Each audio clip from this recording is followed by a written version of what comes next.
Excuse me, this must be a mistake. I ordered a ride with Uber Black. Patricia Montgomery huffed as she stood outside the high-end shopping mall, clutching a designer handbag in one hand and her phone in the other. The black SUV that had pulled up was sleek and polished, but when the driver rolled down his window, her nose wrinkled in disgust. The man behind the wheel was not what she expected. A deep, calm voice responded, "Yes, ma'am, you did. Your name is Patricia, correct?" The driver, a tall, well-dressed black man with a neatly trimmed beard, looked at her with a neutral expression. His designer watch gleamed under the sunlight, a stark contrast to the assumptions Patricia had already made about him. Patricia's lips curled. "I specifically requested a professional Uber Black driver, not—" She hesitated, lowering her voice. "Someone like you."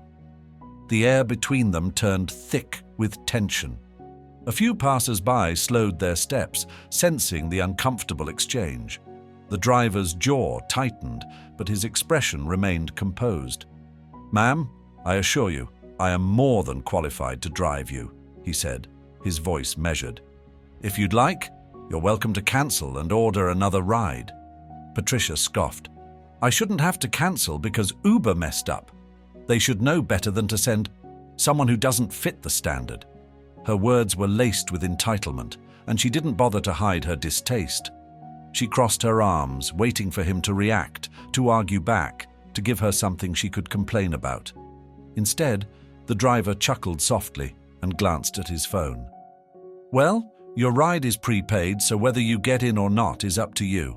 But let me remind you, the cancellation fee is on you." Patricia's eyes narrowed, her irritation growing. "Fine," she snapped. "I'll ride with you, but don't talk to me. Just drive." She climbed into the car with exaggerated frustration, as if she were doing him a favor. The moment she sat down, she pulled out a compact mirror, checking her makeup as if the very interaction had tainted her flawless complexion. The driver adjusted his sunglasses and pulled into traffic, his lips curling into an amused smirk. "Oh, don't worry, ma'am," he muttered under his breath. "This ride is going to be one to remember."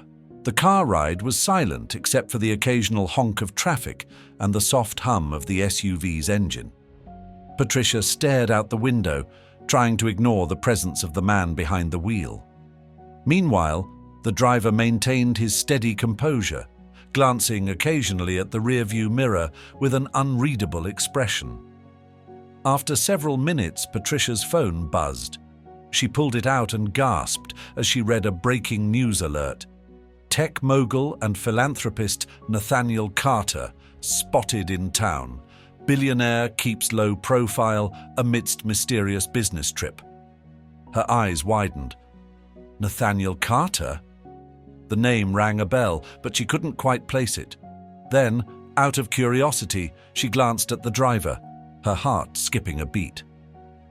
"Wait a minute," she whispered, her throat suddenly dry. The driver caught her gaze in the mirror and smirked. "Something wrong, ma'am?" Patricia's hands tightened around her phone as she frantically searched for more information.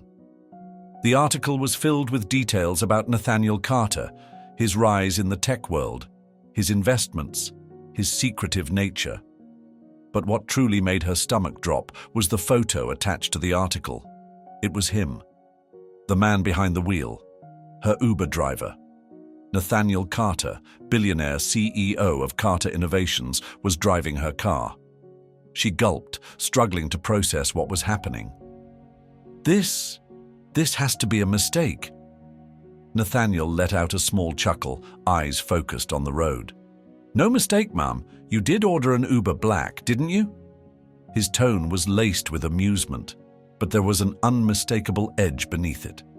Patricia's face turned red. Why are you driving an Uber?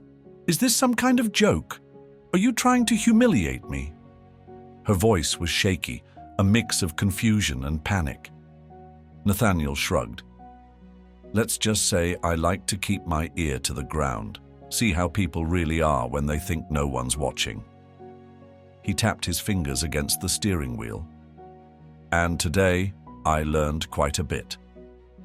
Her breath hitched. She knew what he meant. The way she had treated him, dismissive, entitled, rude.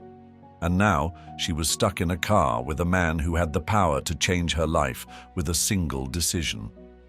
"Listen, Mr. Carter. No need to explain," he cut her off smoothly. "I've heard enough." He pulled up to a luxury hotel and put the car in park. "This is your stop.